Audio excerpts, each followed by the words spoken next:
suis ingénieur de formation, donc j'ai commencé ma carrière dans le secteur pétrolier, dans une entreprise qui s'appelle Schlumberger. Après, Je rêvais de travailler chez Schlumberger petit. oui. Ah oui, c'était un rêve qui ne s'est pas accompli d'ailleurs. C'est une belle expérience. Moi, j'ai moins aimé, parce que je travaillais essentiellement sur des plateformes pétrolières. Ah et, oui. et j'ai appelé ça le triangle de la mort. Il y avait la plateforme, le dortoir et le restaurant. Et, Ah oui, c'est tout ce qu'on fait. quand on se retrouvait quand on se retrouve en haute mer sur une plateforme pétrolière, ce sont les trois choses qu'on fait. Et on travaille généralement en moyenne 12 heures par jour, de 6 heures à 18 heures. Tu appelles ça le triangle de la mort. Oui. Tu as dit dortoir, Dortoir, plateforme plateforme. de travail et restaurant. Ouais, c'est tout. Et on passait son temps à s'empiffrer, en fait. Bah oui, c'est ça en fait. Donc on revient de là. Waouh, ok, d'accord. Non, mais en fait, j'ai tout de suite compris au bout de 2 ans que j'avais besoin plutôt d'un environnement professionnel où je pouvais échanger avec des gens, aborder des aspects plutôt commerciaux, plutôt que vraiment d'être dans un domaine purement technique. Oui. Mais c'est une très bonne école quand même. 2 ans sur plateforme, on comprend très bien le business, le cœur du business d'ailleurs. Ah oui, alors c'est le service pétrolier, c'est le leader mondial du service pétrolier qui couvre l'ensemble des activités du service pétrolier. Donc oui, c'est une très très très grande école. Alors, 2 ans, par contre, ce qu'il faut aussi dire, c'est que ça rapporte beaucoup, beaucoup d'argent d'être sur les plateformes. Moi, j'ai travaillé un peu dans le domaine de l'oil and gas chez Eni. J'ai fait aussi Sofrigaz, pour dire que j'avais beaucoup de collègues qui allaient sur des plateformes. Et ça rapporte beaucoup. Oui, et effectivement. Bon, moi, je commençais chez Schlumberger, j'avais 23 ans. J'avais un rapport à l'argent qui était plutôt basique. Comme beaucoup de Gabonais à l'époque, quand on était moyen ou brillant, on avait droit à une bourse. Et moi, j'avais pendant toute la période universitaire 66 000 francs. Et quand vous partez de là pour rentrer dans une entreprise comme Schlumberger et qu'on vous donne 5 000 dollars par mois, bon, 5 000 dollars par mois, à l'époque déjà. Oui, vous ne savez même pas dépenser la totalité de cet argent en 30 jours. Oui, après ce n'est pas l'objectif non plus. Non.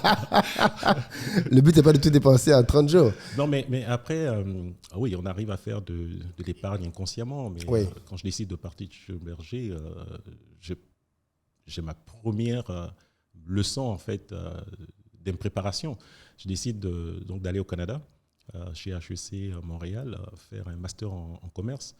Au sorti de chez Schlumberger. Voilà, et bon, là, j'ai un peu d'argent, j'ai un peu d'épargne. Juste, est-ce que tu te souviens à peu près combien tu avais au sortir de chez Schlumberger en épargne inconsciente? Oui, un peu moins de 20 millions, autour de 20 millions de francs CFA. Ok, donc 30 000 euros, ok, à peu près, oui. Décide donc d'aller au Canada, je prends un billet d'avion, j'y vais, et puis bon, je me rends compte que financer 2 années d'études au Canada, ça ne suffit pas simplement d'avoir 30 000 dollars. Ça nécessite de se préparer un peu et de s'organiser pour pouvoir réaliser ce projet. Mais du coup, après 2 années sur le terrain, pourquoi le besoin de retourner à l'école? Alors, parce que j'ai une formation à la base qui était d'ingénieur. Et donc, je pense à ce moment-là que pour pouvoir aller dans des métiers commerciaux, il faut que je reparte à l'école, me former à nouveau. Et donc, c'est comme ça que je décide d'aller faire un master en commerce. Ok, chez HEC. Voilà, à Montréal. Oui. À Montréal, qui ne sont pas les moins chers. Tout à fait. Mais en fait, grosse désillusion. En fait, je me rends compte que 30 000 dollars, ça ne suffit pas en fait, pour financer un projet comme ça. Je ne suis pas préparé, je n'ai pas les réalités même de comment constituer un dossier. Et donc, je me retrouve à revenir au Gabon. Et là, donc, de chercher un nouvel emploi. Ah, parce que tu avais démissionné? Ah oui, bien sûr. Ah ouais, d'accord. Ah oui, on est insouciant quand on a cet âge et qu'on a, voilà, on a un circuit scolaire qui s'est plutôt bien passé, sans beaucoup d'efforts. Je pense que la vie est simple. Et donc, voilà, donc je me retrouve à chercher un emploi et là, je travaille dans une compagnie aérienne et je me retrouve à gagner 367 000 francs CFA. Non. C'était un bel emploi, belle expérience. J'aimais beaucoup ce que je faisais. Je me rendais compte chaque fin de mois, en fait, que 367 000, c'était un problème. Alors, attends. Tu quittes de 5 000 dollars à 365 000 francs par mois. C'était une entreprise para-étatique. Et je me rends compte tout de suite que je ne peux pas, en fait, vivre avec ce montant. Et je commence à imaginer des choses pour pouvoir avoir un peu plus d'argent. Parce que mes dépenses n'étaient pas entièrement couvertes. Je me rends compte que ce n'est pas suffisant. Et je commence à me dire, OK, il faut que j'épargne pour pouvoir constituer un capital, pour recommencer mes investissements. Sauf que c'est une entreprise qui explose à ce moment, beaucoup de visibilité. C'est des stars, les employés de Celtel à cette époque. Donc je m'enlise en fait dans un modèle de vie en fait qui me permet pas d'épargner. Après, je me dis ok, je vais plutôt c'est travailler. quoi comme modèle de vie?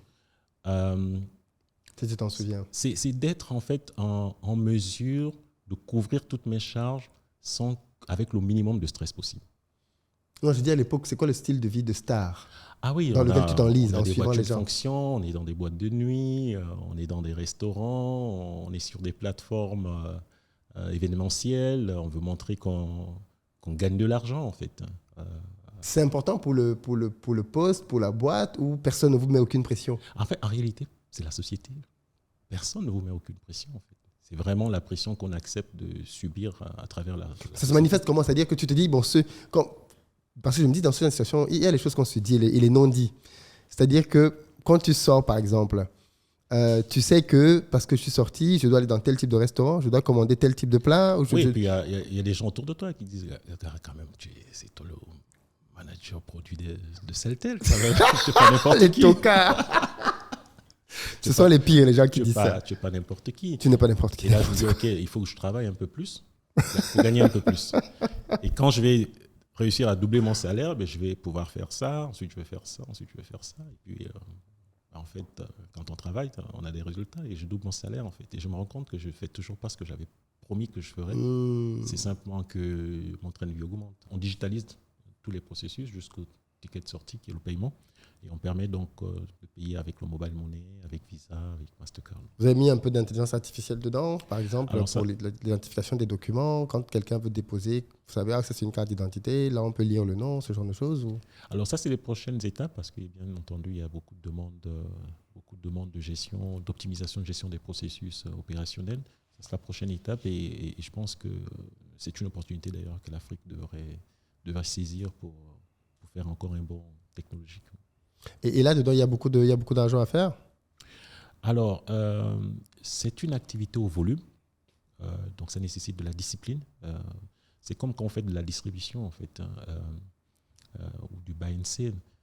Je vais acheter, pour quelqu'un qui est distributeur, par exemple, de cartes de recharge téléphonie mobile, il va acheter 100 millions de recharges, on va lui dire, OK, tu gagnes 5% sur les ventes, donc il va acheter avec un discount de 5%. Donc il a beaucoup de trésorerie.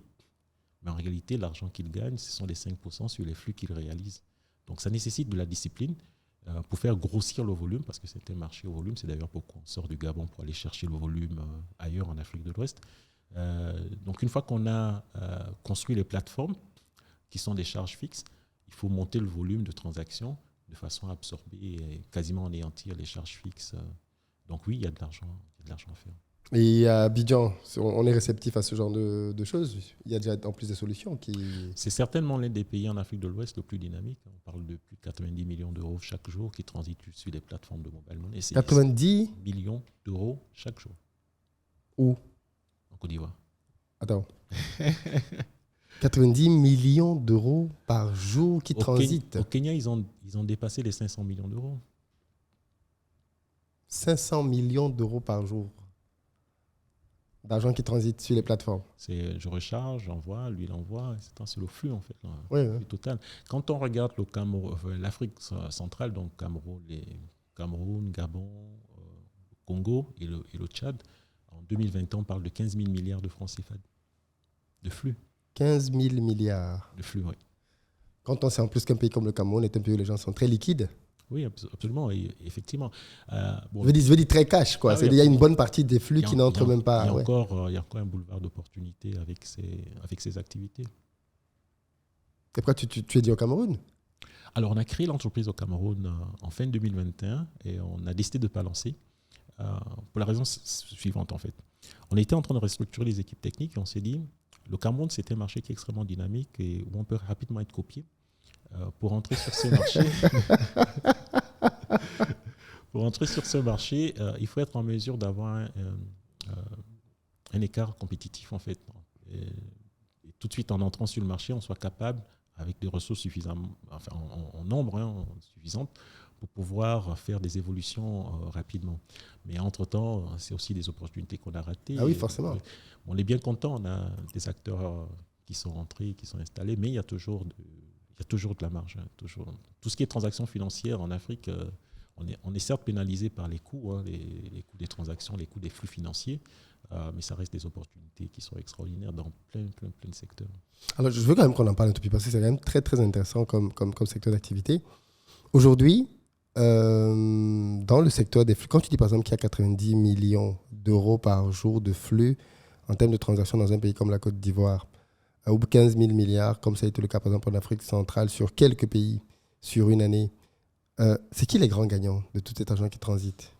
Alors, pour l'instant, ce sont les opérateurs qui ont développé des solutions de mobile money.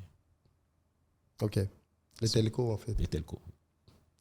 Et bien entendu, ça a créé aussi toute une activité directe et indirecte avec les revendeurs.